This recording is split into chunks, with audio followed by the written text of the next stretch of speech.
नमस्कार दोस्तों, स्वागत है आपका हमारे चैनल में। दोस्तों, रोज़ घर में की गई पूजा में अगर हम लोग ये गलतियाँ करते हैं तो हमारे घर से माता लक्ष्मी चली जाती है और उसके कारण हमारे घर में आती है गरीबी और दरिद्रता।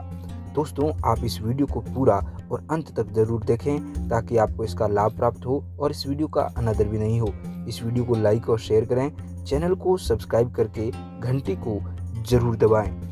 दोस्तों, हिंदू धर्म की ऐसी मान्यता, विश्वास और आस्था है कि देवी देवताओं का पूजन करने से दुख दर्द दूर होने के साथ मन को शांति भी मिलती है। इसी कारण दोस्तों, पौराणिक समय से ही मंदिरों के अलावा घर में भी पूजन की परंपरा चली आ रही है। जिन घरों में रोज पूजा की जाती है वहाँ का वातावरण दोस्तों सकारात्मक और देवमय होता है, पवित्र रहता है और नकारात्मक ऊर्जा दूर रहती है। दीपक और अगरबत्ती के धुएं से स्वास्थ्य को नुकसान पहुंचाने वाले सूक्ष्म कीटाणु भी मर जाते हैं।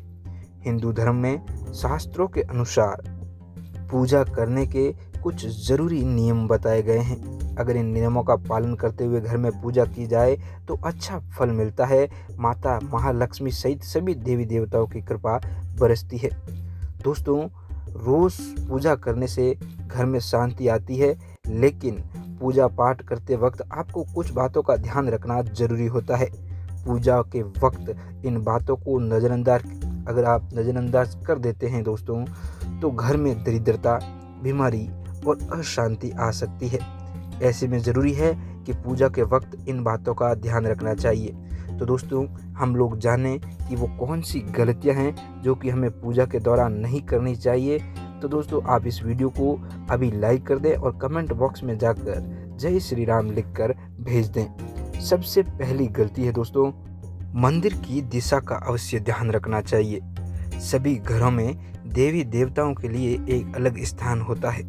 कुछ घरों में छोटे छोटे मंदिर बनाए जाते हैं, लेकिन हम जानकारी के अभाव में मंदिर बनाते हैं वक्त कुछ गलतियां कर बैठते हैं जो कि अशुभ होती है।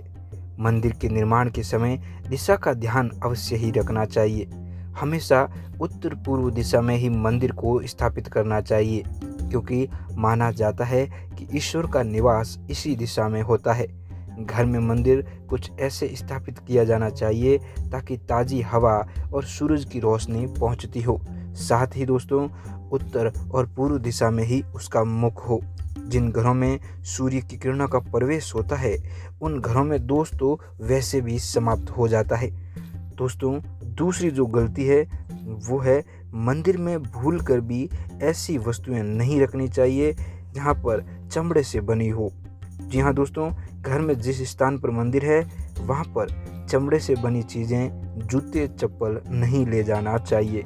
मंदिर में मृतकों और पूर्वजों के चित्र भी नहीं लगाना चाहिए।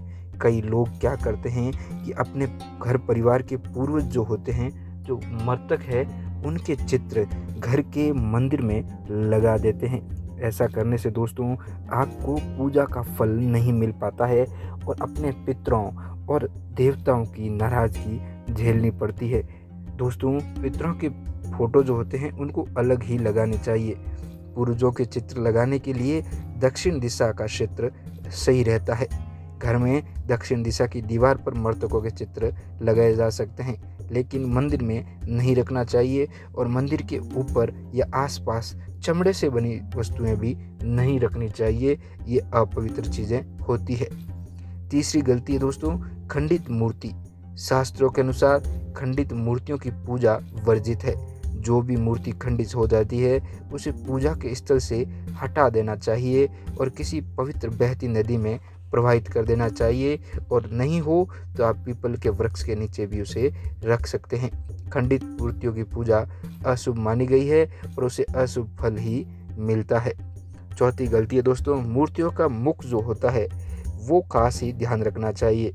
हिंदू धर्म में जहाँ मूर्ति पूजा को विशेष ध्यान दिया गया है वहाँ ईश्वर के स्वरूप और उसके पूजन का महत्व और भी ज़्यादा बढ़ जाता है। पर मूर्ति स्थापित करते वक्त ये बात का ध्यान रखना चाहिए कि घर के मंदिर में भगवान की मूर्तियों का मुख जो होता है वो एक दूसरे के सामने नहीं हो। इस बात का खास ख्याल रखना है। पांचवी गलती है दोस्तों, पूजा चाहे कोई भी हो, सभी में चावल की भूमिका महत्वपूर्ण होती है।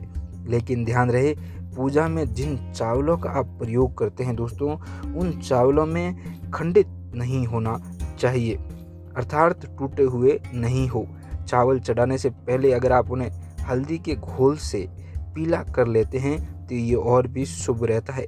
कभी भी धार्मिक कार्य के लिए किसी खंडित वस्तु जैसे टूटे दीपक आदि का भी हमें प्रयोग नहीं करना चाहिए। छठी जो गलती है दोस्तों, वो है दीपक जलाने पर खास ध्यान देना। घर में पूजा पाठ के दौरान दोस्तों, घर में हमेशा 2 दिया जलाना चाहिए, एक दीपक घी का और दूसरा तेल का। अगर आप घी का दीपक जला रहे हैं तो उसमें सफ़ेद रुई की बत्ती का इस्तेमाल करना है।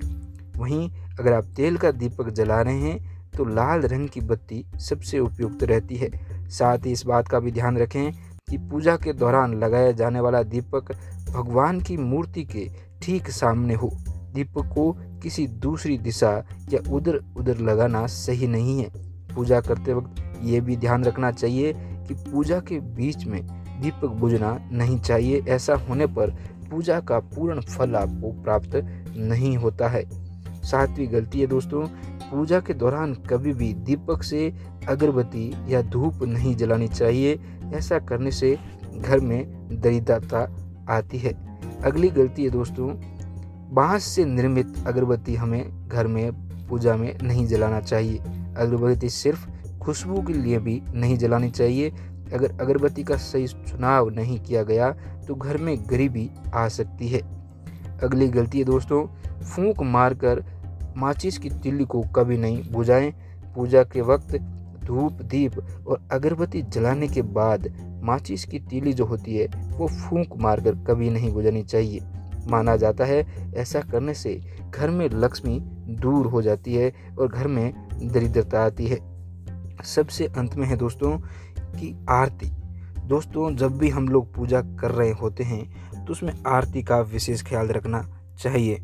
पूजा के अंत में हमेशा आरती करनी चाहिए और आरती के बाद उसी स्थान पर 3 बार घूमकर परिक्रमा करने के बाद हाथ जोड़कर देवता का अभिवादन करना चाहिए। तो दोस्तों, ये थी वो गलतियाँ जिनके कारण हमें पूजा का फल नहीं मिल पाता है और हमारे घर से देवता घर छोड़कर चले जाते हैं। मैं उम्मीद करता हूँ कि मेरे द्वारा दी गई ये जानकारी आप लोगों के लिए लाभकारी सिद्ध होगी। अगर आपको ये वीडियो पसंद आया हो तो इस वीडियो के कमेंट बॉक्स में जाकर जय श्री राम लिखकर हमें भेज दें, हमें बेहद ही खुशी होगी। इस वीडियो को अभी लाइक और शेयर करें ताकि दूसरे लोगों को भी इसका फ़ायदा पहुंचे। चैनल को अगर आपने अभी तक सब्सक्राइब नहीं किया है तो चैनल को अभी सब्सक्राइब कर लें और घंटी को ज़रूर दबाएं ताकि जब भी नया वीडियो आए तो उसकी नोटिफिकेशन सबसे पहले आपके पास पहुंचे। धन्यवाद। जय श्री राम।